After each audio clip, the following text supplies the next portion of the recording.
ನಿಮ್ಮ ಹಳೆ ಒಡವೆನ ಅಧಿಕ ಬೆಲೆಗೆ ಮಾರಬೇಕೆ? ಅಟಿಕಾಗೆ ಕಾಲ್ ಮಾಡಿ 8803000300. Attica gold company.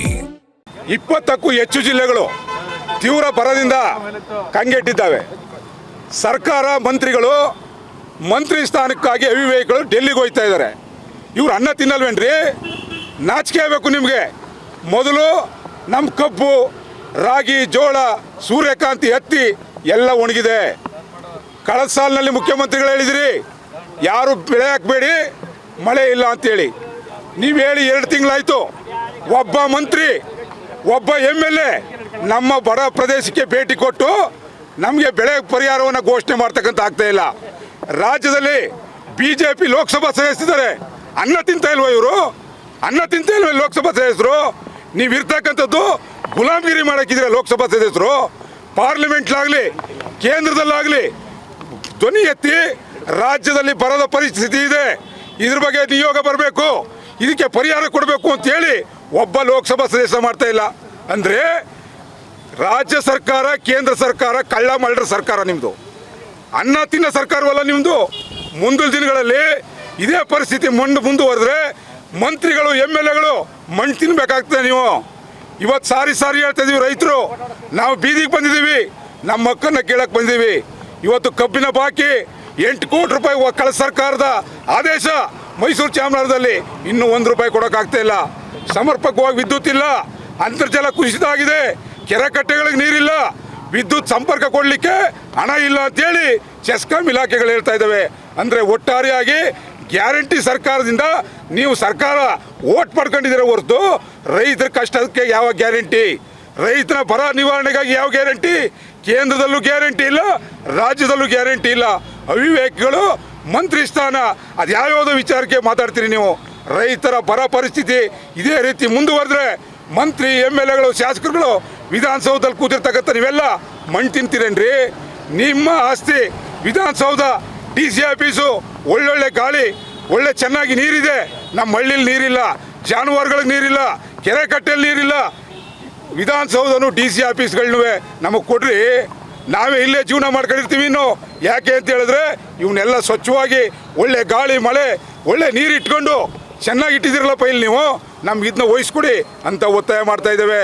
ಮುಂದಿನ ದಿನಗಳಲ್ಲಿ ಸಮರ್ಪಕವಾಗಿ ಸರ್ಕಾರ ಎಚ್ಚೆತ್ತುಕೊಂಡು ಕ್ರಮ ಕೈಗೊಳ್ಳಿಲ್ಲ ಅಂತ ಹೇಳಿದ್ರೆ ಮುಂದೆ ಬರ್ತಕ್ಕಂಥ ಮಂತ್ರಿಗಳು MLAಗಳು ಕಪ್ಪು ಬಾವುಟ, ಕಪ್ಪು ಮಸಿ. ಯಾಕೆ ಅಂತ ಹೇಳಿದ್ರೆ ನಿಮಗೆ ಅನ್ನ ಹಾಕ್ತಾ ಇರೋರು ನಾವು ಬೆಳೆದಂಥ ಅನ್ನ, ಹಾಲು, ಹಣ್ಣು, ತರಕಾರಿ ತಿಂತಾ ಇದ್ದೀರಿ. ನಾವು ಮತ ಹಾಕಿರ್ತಕ್ಕಂಥ ಮತದಾರ ದೊರೆಗಳು. ನಾವು ನಮ್ಮನ್ನು ರಕ್ಷಣೆ ಮಾಡದೆ ನೀವು ಮೋಜಿ ಮಸ್ತಿ ಮಾಡಕ್ಕೇನ್ರಿರೋದು. ಇವತ್ತು ಎಚ್ಚರಿಕೆ ಕೊಟ್ಟಿದ್ದೇವೆ. ಸಾಂಕೇತಿಕವಾಗಿ ನಮ್ಮ ಕಪ್ಪು ನೋಡಿ ಯಾವ ಪರಿಸ್ಥಿತಿ ಬಂದಿದೆ. ಕುಡಿಯೋಕ್ಕೆ ನೀರಿಲ್ಲ, ಕುಡಿಯೋ ನೀರು ಕೊಡೋಕ್ಕಾಗ್ತಾ ಇಲ್ಲ ಸರ್ಕಾರಕ್ಕೆ. ಇವೆಲ್ಲ ವಿಚಾರ ಇಟ್ಕೊಂಡು ಇವತ್ತು ಪ್ರತಿಭಟನೆ ಮಾಡಿದ್ದೇವೆ. ಸರ್ಕಾರಕ್ಕೆ ಜಿಲ್ಲಾಧಿಕಾರಿಗಳ ಮುಖಾಂತರ ಹಕ್ಕೊತ್ತಾಯ ಕೊಡ್ತೇವೆ. ಮುಂದೆ ಸರಿಯಾದ ಕ್ರಮ ಕೈಗೊಳ್ಳಿಲ್ಲ ಅಂದರೆ ಮಂತ್ರಿಗಳು MLAಗಳಿಗೆ ಕಪ್ಪು ಬಾವುಟ, ಕಪ್ಪು ಮಸಿ. ಇದು ರೈತ ಆಗ್ರಹ, ರೈತರ ಒತ್ತಾಯ. ನಾವು ನಿಮಗೆ ಕೊಡ್ತಕ್ಕಂಥ ಎಚ್ಚರಿಕೆ ಗಂಟೆ.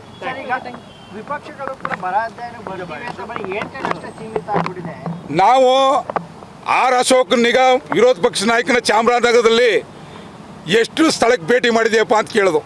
ಇವತ್ತು ಹೋಗ್ತಿದ್ದೀನಿ ಅಂತ. ಆ ಅವಿವೇಕಿ ವಿರೋಧ ಪಕ್ಷ ರಾಜ್ಯದಲ್ಲಿ ಸತ್ತೋಗಿದೆ.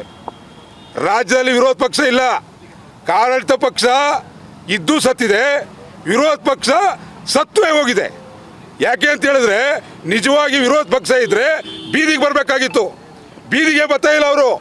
ಮಂತ್ರಿಗಳು MLAಗಳು ಸಂಬಳ ತಗೊಂಡು ರೈತರ ಟ್ಯಾಕ್ಸಲ್ಲಿ, ಸಾರ್ವಜನಿಕರ ದುಡ್ಡಲ್ಲಿ, ಕಾರ್ಲಿ ಮೋಜು ಮಸ್ತಿ ಮಾಡ್ಕೊಂಡು ತಿರ್ಗಾಡಕ್ಕೆ ಮಾತ್ರ MLAಗಳು ಮಂತ್ರಿಗಳಾಗಿರ್ತಕ್ಕಂಥದ್ದು.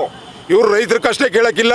ಅದಕ್ಕೆ ನಾವು ಹೇಳ್ತಾ ಇದ್ದೀವಿ, ಈಗ ಮುಂದಿನ ದಿನಗಳಲ್ಲಿ ನೀವೇನಾದ್ರು ಬೀದಿಗೆ ಬಂದು ರೈತರಿಗೆ ಸಮರ್ಪಕವಾದಂಥ ಪರಿಹಾರ, ಕಬ್ಬಿನ ಬಾಕಿ 8 ಕೋಟಿ ಇವನ್ನೆಲ್ಲ ಕೊಡ್ತಕ್ಕಂಥದ್ದಲ್ಲಿ ನೀವು ವಿಫಲರಾದರೆ ಮುಂದೆ ನಿಮ್ಮ ತಿರುಗಾಡಕ್ಕೆ ಬಿಡೋಲ್ಲ. ನಿಮಗೆ ಕಪ್ಪು ಮಸಿ ಹಾಕಿ ಕಪ್ಪೋಟ ಪ್ರದರ್ಶನ ಮಾಡಿ ನಿಮಗೆ ಅಪಮಾನ ಮಾಡ್ತಕ್ಕಂಥ ಕೆಲಸ. ಅದು ಯಾವ ಜೈಲಿ, ಅದು ಎಲ್ಲಿದೋ ಏನ್ರಿ ನಿಮ್ಮ ಜೈಲು? ಎಲ್ಲಿದೋ ನಮ್ಮ ರೈತರು ತುಂಬೋಕೆ? ಒಂದು ಕುಡಿಯೋ ನೀರು ಕೊಡೋಕೆ ಅವಕಾಶ, ಕುಡಿಯೋ ನೀರು ಕೊಡೋಕ್ಕೆ ಯೋಗ್ಯತೆಯಲ್ಲಿ ಸರ್ಕಾರಗಳು ನಮ್ಮ ಹತ್ರ ಇದ್ದಾವೆ ಅಂತ ಹೇಳಿದ್ರೆ, ಜಾನುವಾರುಗಳಿಗೆ ಮೇವು ಕೊಡೋಕ್ಕಾಗದೆ ಸರ್ಕಾರಗಳಿದ್ದಾವೆ ಅಂತ ಹೇಳಿದ್ರೆ, ಬರ ಪರಿಹಾರ ಕೊಡೋಕ್ಕಾಗದೆ ಸರ್ಕಾರ ಇದೆ ಅಂದರೆ ಇದಕ್ಕಿಂತ ದುರಾದೃಷ್ಟ ಮತ್ತೊಂದಿಲ್ಲ. ಈ DK ಶಿವಕುಮಾರು ಬಂಡೆ ಗಿಂಡೆ ಇವೆಲ್ಲ ನಡೆಯಲ್ಲ. ನಿನ್ನ ಬಂಡೆ ಕಲ್ಲು ಮಡಿಕಪ್ಪ, ಇಲ್ಲಿ ನಮ್ದೆಲ್ಲ ಹಾಳಾಯ್ತಾ ಇದೆ.